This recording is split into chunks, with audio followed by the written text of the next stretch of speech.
उसने चंद लफंगे यार दोस्तों के साथ मिलकर फिल्म कंपनी खोली और हीरा मंडी की एक रंडी से प्रेम की पींगें बढ़ाने लगा।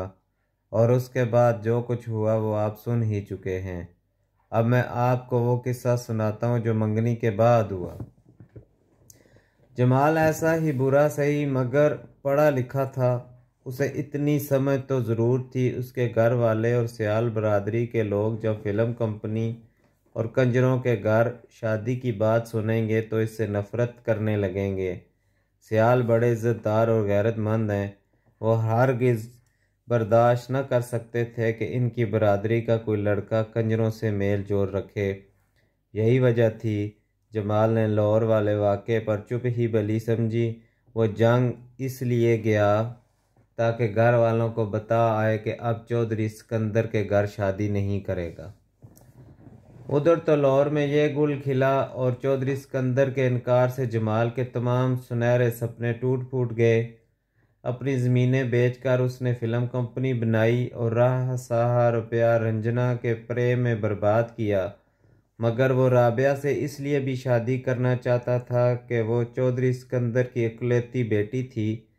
सब लोग समझते थे चौधरी बेटी को सोने से पीली कर देगा, गहने लत्ते के अलावा 40-50 हज़ार नकद भी देगा और जहेज़ में कुछ कम नहीं तो कम अज़ कम 15-16 मरबे ज़रूर दान करेगा। जमाल सोचता था शादी के बाद वो अपनी बीवी से ये माल हौले हौले हथिया लेगा और फिल्म बनाकर रंजना को भी खुश कर देगा। मगर मेरी और बलदेवगरी की कोशिशों से इसका बांडा लाहौर के कंजर महल्ले में फूट गया। अब इधर की बात सुने। सियालों के बड़े घर ब्याह का बुलावा था और जमाल की माँ ने 2 दिन पहले ही मेल बुला लिया था।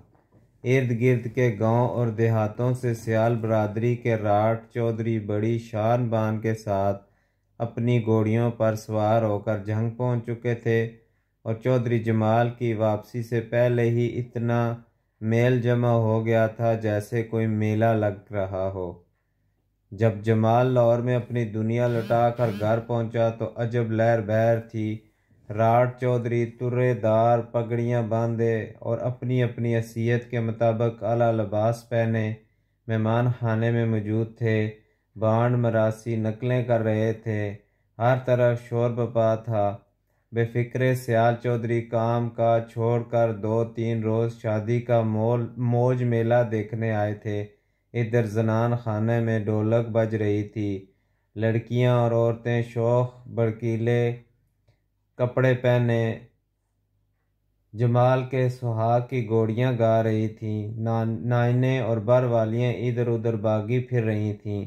आपने सुना होगा ब्याह वाले घर की नाइन मशहूर होती है, लेकिन ये तो सियालों का बड़ा घर था। इस घर से बड़ी उम्मीदें थीं। गर्ज हर तरफ हंगामा बपा था।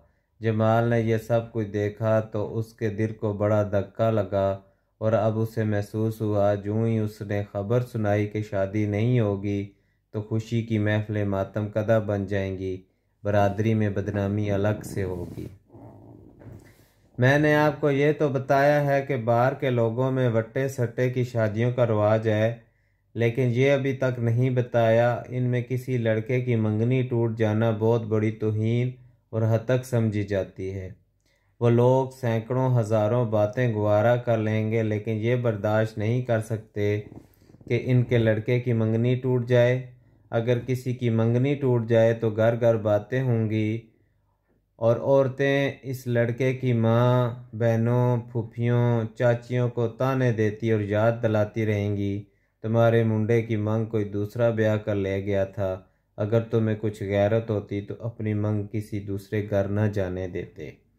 ये ताना जिंदगी भर उनका पीछा नहीं छोड़ता और गाली बनकर साथ चपक जाता है। अब जबाल ने सोचा शरीका बरादरी के सब छोटे बड़े उसे ताने देंगे, उसकी गैरत का मजाक उड़ाएंगे और ऐसी बदनामी होगी कि कब्र तक साथ जाएगी। लेकिन दूसरी बदनामी इससे भी बड़ी थी। अगर शरीके को पता चल गया सियालों के लड़के ने लाहौर में फिल्म कंपनी खो रखी है जिसमें रंडी बड़वे काम करते हैं तो क्या तमाशा होगा। चलो ये तो फिर कारोबार है। जब लोग सुनेंगे 1 लाख रुपया पर लगाने पर 4-5 लाख आसानी से मिल सकता है तो शायद वो चुप हो जाएं, लेकिन कंजरों के घर ब्याह वाली बात तो छुछुंदर बंद कर घूमती फिरेगी।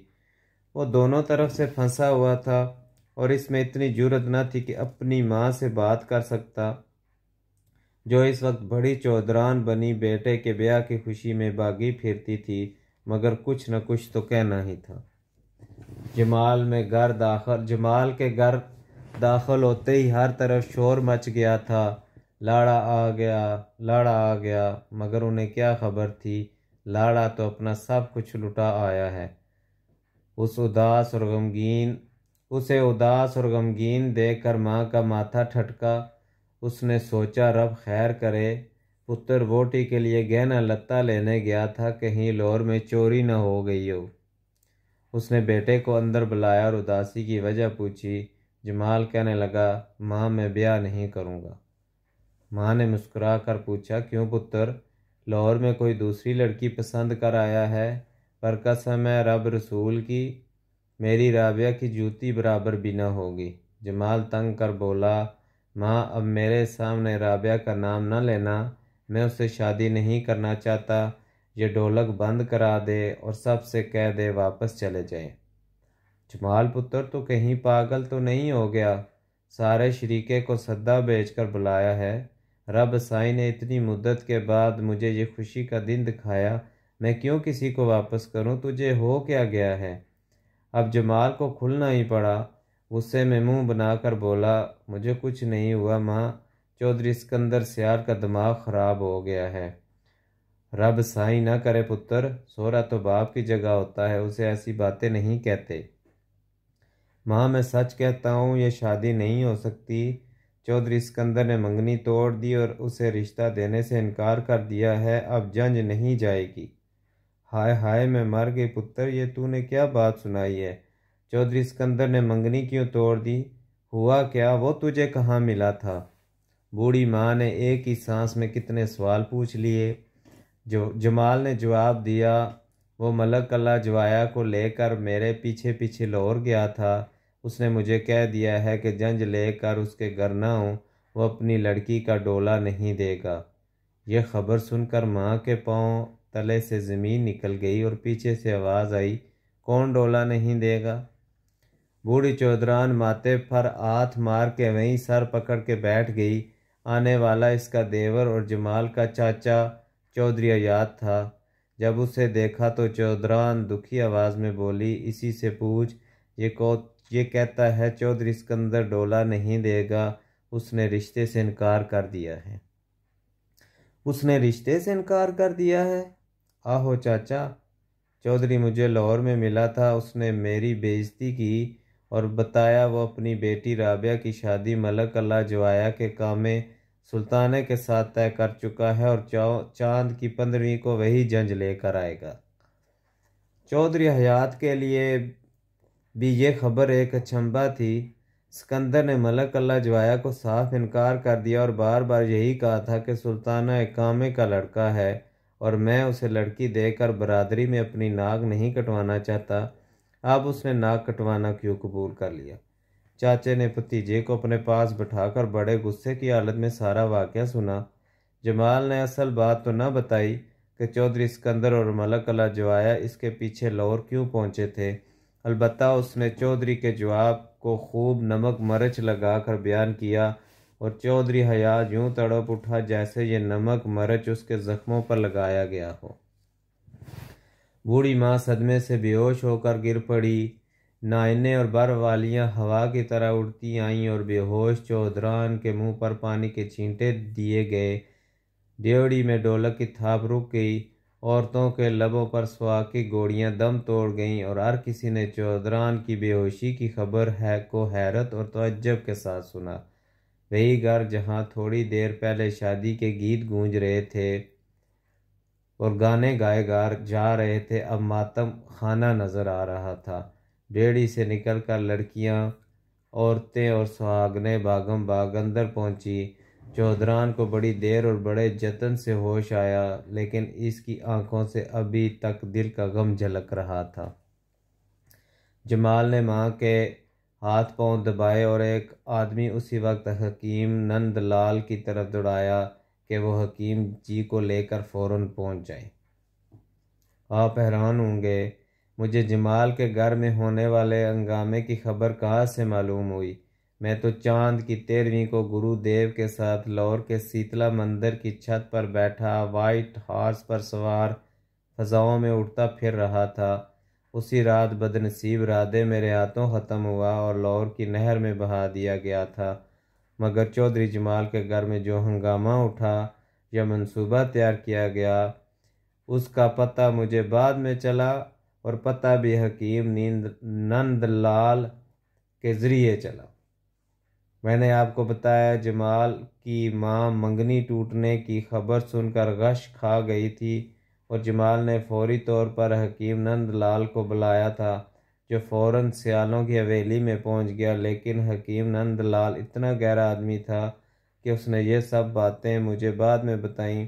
कुछ बातें माँ जी और मलकानी को इन औरतों से मालूम हुई जो सियालों को मेल जोल में शरीक थीं। इसलिए जो बातें मैंने बयान की हैं, जो आगे बयान करूँगा, अगरचा सुनी सुनाई हैं लेकिन हैं बिल्कुल दुरुस्त।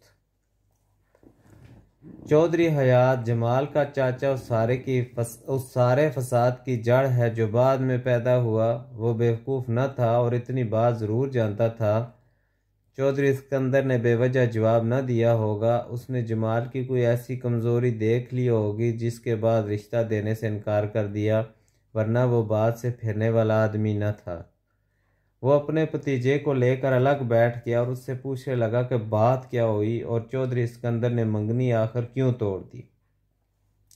जमाल कहने लगा, चाचा मैं तो कहता हूँ जो कुछ हो चुका इस पर मिट्टी डालो।